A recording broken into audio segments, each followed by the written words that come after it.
Okay, hello everyone. I'm here to present about the superconducting nanowire single photon detectors, where we have implemented niobium titanium nitride uh, material, and the nanowires will be made of that.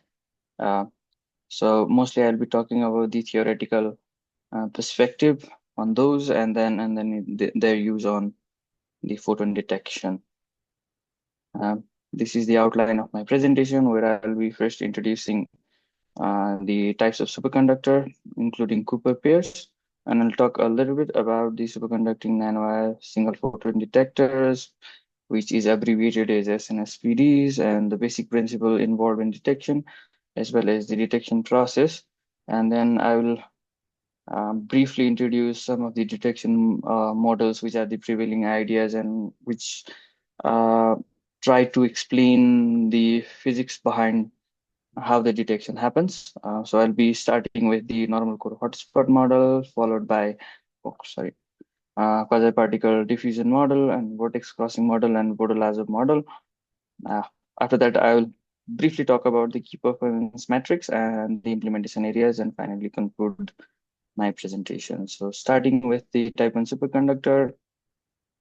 So the definition of the superconductivity is something like a quantum mechanical phenomena where the material exhibits the zero electrical resistance and the magnetic field get expelled out of the material when the material is below this critical temperature, which is noted as TC. And this property, we call it the Meissner effect. Most probably, most of us know about it, the Meissner effect. And then the properties that superconductor usually shows is a zero electrical resistance. It shows shows Meissner effect. It has some critical temperature. It has a critical magnetic field and current density. So these three things are the critical factors that explains the superconductivity and has persistent currents. Talking a little bit more about Meissner effect is something like suppose a material is placed uh, or let's say it's cooled below certain temperature, and let's call that temperature a superconducting transition temperature. So when it's cooled below that temperature, the magnetic flux that was initially present and which was penetrating the material gets out of the material, and this phenomena is called the Meissner effect. Now, moving forward towards the type 2 superconductor, it's a little bit of more advanced than type 1 superconductor because it shows two different characters where between a specific range of the magnetic fields, and they are also called hard superconductors. So instead of abrupt transition, which happens in type 1 superconductor, type 2 superconductor enter a mixed state between the two critical magnetic field, which can be noted as HC1 and HC2. So HC1 is something, um, the field at SU1, um, it starts penetrating from the specific locations in the material. And when it reaches the SU2, the field completely penetrates the all material, and the material becomes non-superconducting, or what we usually call as a normal state. In the mixed state, magnetic flux penetrates the material in a quantized tube, also known as the Abrikosov vortices, uh, which carries a flux quantum explained as over here as phi naught equals h over 2e. And this results in a complex mesoscopic phenomena such as superconducting stripes and flux lattice vortices. And the material that I'm talking about has typically the critical temperature of about 15 to 17 Kelvin. And moving forward, the origin of superconductivity or the Cooper pairs. It's explained by, firstly introduced by Alan Cooper. That's why the name Cooper pairs in 1956. It's an infinitesimal attractive interaction between two electron in a Fermi sea, which can form a bound state. In conventional superconductor, attraction is phonon mediated. That means the electron distorts the lattice. which creates the region of the net positive charge, and then that attracts the another electron. That's when it forms the Cooper pair. And the physics behind the Cooper pair is explained mostly by BCS theory, which was introduced in 1957 by Bardeen, Cooper, and Schrieffer, where they explain that below a certain critical temperature, the electron with opposite momenta and spin forms a Cooper pair. The pair behaves as a composite bosons, which is very different from their constituent um, uh, electrons, which is of a fermionic property. Instead, they show a bosonic property, and then which condense into a single macroscopic quantum ground state. After that, the condensate flows without resistance. That means the Cooper pair moves freely without any issue, and that's where we get the non-resistive or the loss of resistance. And this is also responsible for the Meissner effect. SNSPD is superconducting nanowire single photon detectors. Is something that absorbs. It's a detector which absorbs the photon, which causes the transition from a superconducting state to normal conducting state for a brief moment of time whenever a photon hits the material which is placed at a superconducting state. They are typically operated at a critical temperature or a little below a critical temperature, around 90 to 95% of the critical temperature. They primarily use material iron, niobium nitride, tantalum nitride, and tungsten silicide for high efficiency. But here we are implementing the niobium titanium nitride. Typically, it's considered that they operate typically below 4 Kelvin, but it also depends on the material uh, properties, and they can detect a wide range of wavelengths. Detection process is something that can be explained by the figure over here on the top left corner with the image. So the first image which is noted is 1 in small brackets, shows that a material is placed inside a superconducting state where a Cooper pairs are formed and it's below the critical temperature. And a critical current is also noted by the arrows present in that figure. Moving forward to the second, photon with the energy h nu hits in the middle. Moving towards third, the energy that is given by the photon to the material starts um, breaking the Cooper pairs, and the area keeps increasing. So that means the phonon bubble, what we call, is increasing over here, and and on the fourth image 4, the whole of the phonon bubble covers the strip, and at that time, when the strip becomes normal, the current that is being supplied is diverted, and we notice a detection event. After a certain moment of time, the material gets cooled back and returns to its superconducting state. So typically, when I summarize this slide, you can say that a material is in the superconducting state, photon hits, that energy gets dissipated, creates a chain that creates a chain reaction. That chain reaction increases the area, the hotspot, and then which diverts the current to the detection side. And then that's how we get a detection. That's the detection process involved. And moving forward in the explanation for a different detection model that has been around since 2001. It initially started with the normal core hotspot model in 2001, and then which later moved to uh, a quasi-particle diffusion model in 2005. The 2001 and 2005 model are from a same group, where they try to incorporate certain properties which they probably didn't explain in the 2001 model.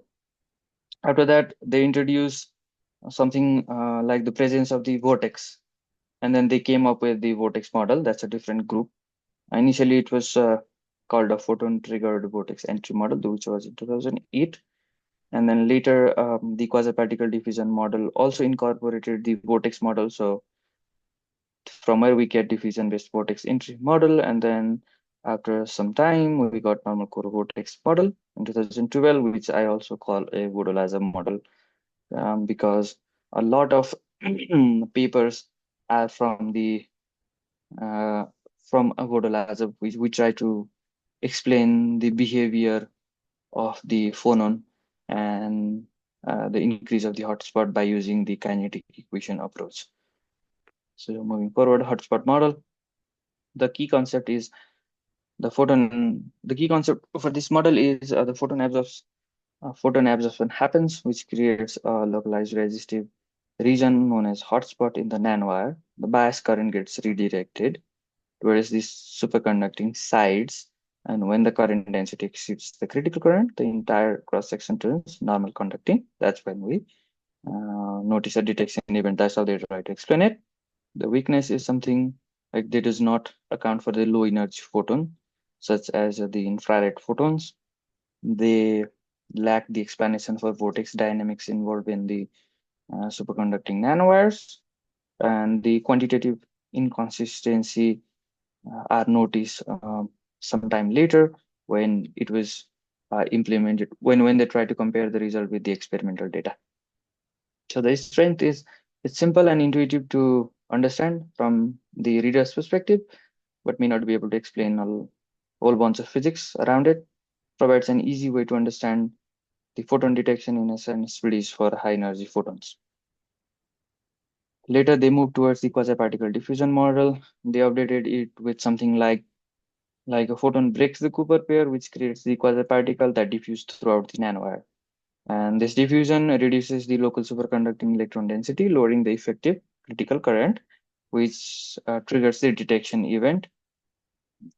And it also says that you don't need to have a full normal conducting domain to notice a detection event. The weakness is still it does not explain the vortex dynamics, and the model predicts downshift of the threshold for the T over TC of less than zero point 0.5, which is not observed experimentally. The strength is the partial superconductivity is sufficient to detect a photon or to have a detection event theoretically. It's more comprehensive than hotspot model that we explained or that I explained earlier. It can explain the behavior of some low energy photon, and it accounts for the quasi-particle dynamics and the diffusion effects. So moving forward, a vortex crossing model gained prominence due to magnetic field effects and probabilistic detection. It might be relevant or it's relevant for type 2 superconductor like niobium nitride and niobium titanium nitride.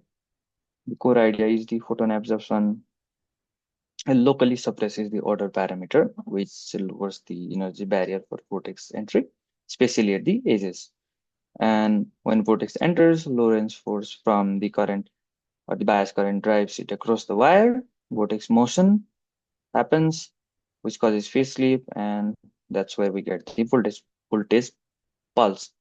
The strength is that it is the best model to explain the low energy photon detection. It's a probabilistic detection model, uh, and it can account for the intrinsic dark count or explain those things. Weakness is the analytical or the computational complexity only. Later, a new model arises based on the kinetic equation approach in 2017. Mostly the work might have started somewhere around 2014, but a concluding idea or the concluding paper I have noticed was introduced around 2017. The key concept is it's one of the microscopic and the comprehensive model, and it simulates the coupled non-equilibrium dynamics of the electron phonons using kinetic equations. And the model is there will be initial energy deposition, then the electron thermalization happens, then the quasi-particle multiplication and diffusion happens. And then from the electron phonon coupling and the phonon escape, there will be the dynamic subtraction of order parameters. That's how they try to explain the model. Strength of this model is is this reproduce many experimental trends. It's able to explain the edge detection efficiency, and it recovered the linear property or linear characteristics when we plot the threshold current versus the energy for high energy photons. And the weakness is it's also a computationally intensive and has many material parameters. The key performance metrics whenever we are characterizing a nanowire or the photon detector will be need to account for the system detection efficiency, which is explained as the probability of registering an incident photon. 98 to 99% is uh, comparatively seen as a good detector. Uh, Dark count rate in this is explained as a spurious count, which means that the detection or the signal or there will be a presence of the signal without the actual photon hitting the nanowire or the detector. So for niobium titanium nitride, this is extremely low, which is less than 10 counts per second. And then the timing jitter. This is also relevant whenever we are characterizing or having a detector. This is the this term is explained as uncertainty in photon arrival time. And for niobium titanium nitride, this is also exceptionally low or very low. That's in range of few picosecond to tens of picoseconds. Recovery time or max count rate is around few nanoseconds to tens to 100 megahertz, and which includes tens to 100 megahertz count rates.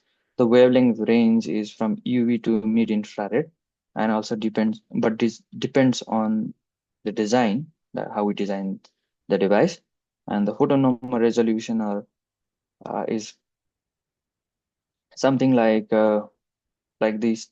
Like the standard sensitivities are called bucket detectors. Mean like they may not be able to uh, count the number of photons that is hitting the detector. Obviously, the energy can be resolved. That means the energy can be resolved, but we may not know how many photons are hitting the detector, or we may not know the count of the detector. So the advanced architecture might be required to incorporate that property. The implementation area is quantum communication. It's all related to quantum. That's quantum communication for quantum computing and photonic circuits, for astronomical instrumentation, and for LiDAR and remote sensing. And the conclusion is the niobium titanium nitride superconducting nanowire single photon detectors. They offer the unparalleled single photon detection capabilities compared to whatever the technology that existed earlier or whatever the material that existed earlier. Let's say niobium nitride, tungsten silicide, mm, those kind of materials. The detection mechanism is a complex interplay of hotspot dynamic and vortex activity, and still in the growing stage, since they are not able to explain all of the properties. Since a single theory is not able to explain all of the properties, and this um, detector or the detector made from the niobium titanium nitride has a transformative impact, or will have a transformative impact across quantum technologies, astronomy, and sensing. And thank you. That was my presentation. Thank you, Divas, for great talk. So let us open the discussion. So maybe the question is, do we have a questions? So I have a question. Could you move to um, slide 14, probably 14 with applications? This one? Uh, No, next. this one? Yeah. Yeah, implementation areas. Okay. So, um, I would like to ask about this um, deep space optical communications project. If you could, if you know something more about it, like So what precisely would it be used for, like communication between satellites, or is it planned for, like I heard, I think it seems to me that I heard it somewhere that it's a technology that is expected to be useful to communicate videos to astronauts that are going to be on Mars soon. okay. So this implementation area, the astronomical instrumentation part is here from the perspective that the niobium titanium nitride nanowires will be able to detect very low energy photons. And then when I was searching for the implementation, that these kind of technologies has been used, or it was already used by NASA's Deep Space Optical Communication project, which is already in the internet. So when I was researching through where it has been implemented, this was the this was the project that I found where the NASA implemented it. That's from the perspective why it's why that point is here. Okay. Okay, any more questions from the audience? Viewers, could you go back to the slide that had the photo of uh yes, this one. So this is like one of those things, right, where you have like one particle and you're trying to get an avalanche of uh like for detection you're trying to get like a photon avalanche. Is that what's happening? It's not a photon. Actually, it's an electron. Oh, sorry, yeah, So actually. so it's a energy exchange. The photon actually exchanges energy with the Cooper pairs, Okay. and initially a Cooper pair will break, and all of the energy will be absorbed by, let's say, a Cooper pair is a pair of two electrons. Mhm. Let's say that energy is completely absorbed by those two electrons, and they become unstable.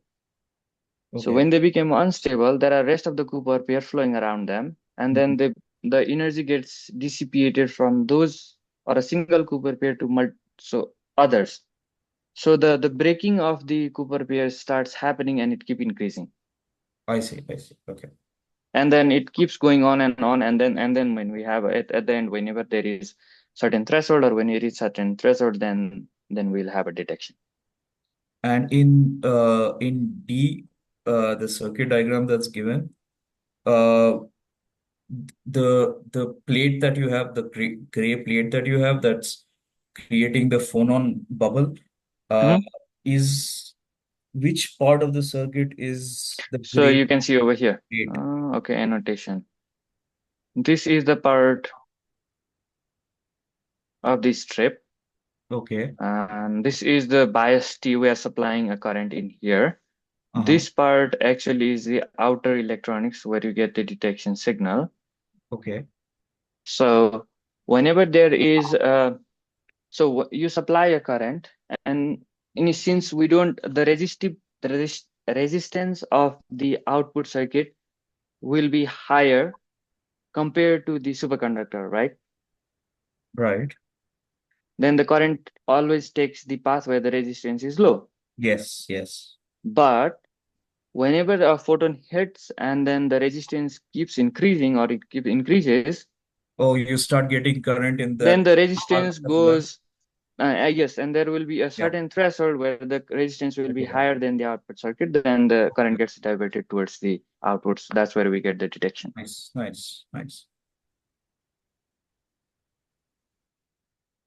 Yeah, that's all. Yeah. Right. Do we have any more questions? Maybe I will make a comment. So here it's like one hot particle coming photon can break down many Cooper pairs. So because they have very low binding energy, since the superconductor is close to TC. And so there is a sea of broken Cooper pairs that convert into quasi-particles. And at first stage of this process, this is so rapid event that thermalization is not achieved. So in a sense, you can use the concept of temperature only for under certain conditions, as thermodynamic limit is fulfilled. So here there is certain time until you can do it. So there is diffusion of hot particles across. So there is a photon hit, diffusion of hot particles, and there is a current flowing. So this current that was flowing suddenly has a barrier of non-superconducting particles. So suddenly there is a rise of resistivity, and if there is a rise of resistivity, the hot bubble is let's say expanding, and then since there is a cooling process in this device, this expansion takes place until to a certain degree, and then this starts to shrink.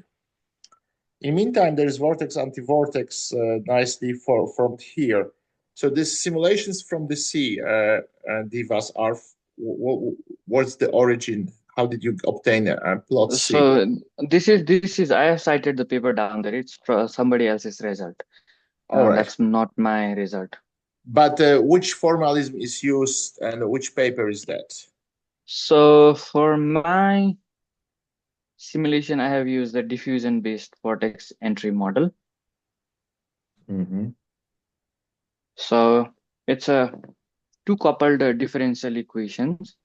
The first one is the diffusion. Is it the same as in Schilling paper? Yes, that's Schilling paper. Can you show us the Schilling paper right now, just to so we can see those equations?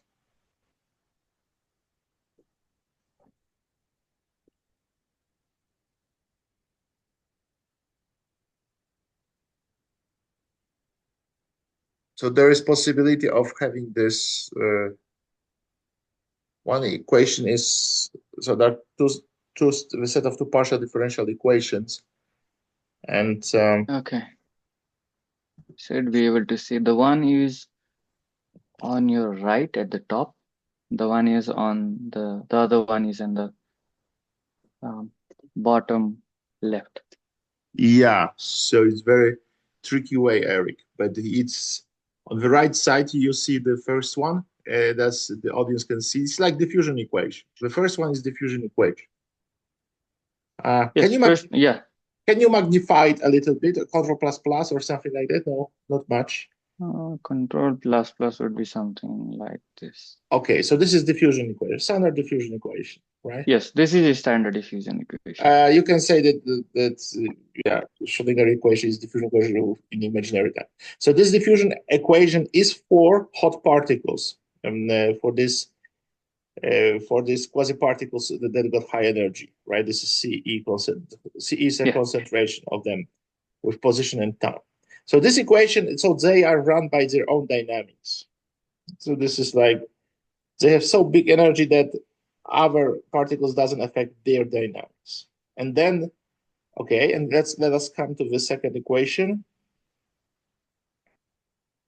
And then, you can magnify also a little bit more, but it's, so what happens here is then there are quasi-particles with time, and they are coupled to these hot particles, as you can see. So that's the concentration of quasi-particles. That's how it is. And as you see, there is a naturally decay process. So because of cooling, there is this 1 over theta decaying process. So the quasi-particles has tendency to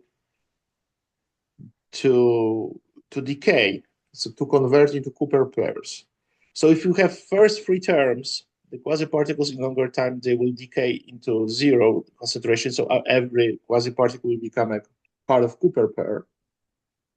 But there is this second term, which is brought, And also you can see the second term is also damped with time. So this is the diffusion of these hot particles, like electrons actually. So here there's a formal terminology that's supposed to be stated. So there's excited particles that we have seen at the first equation, and second is diffusion of quasi-particles. Then there is consideration of quasi-particles that has a little bit energy above Cooper. So, and we can incorporate time-dependent Ginzburg-Landau equation by correlating the Ginzburg-Landau with the second equation. So that's what we can think on in the future. That's quite obvious. Obviously, we can go to, but there are still some concerns from theoretical perspective, since so this model is quite phenomenological model, but that's the whole story related with that's the whole story related with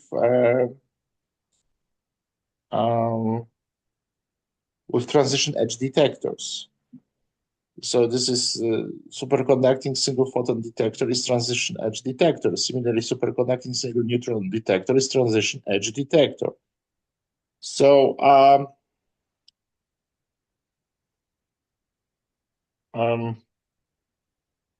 yeah, so that's for your insight, and of course there's many other ways of coupling this quasi-particles.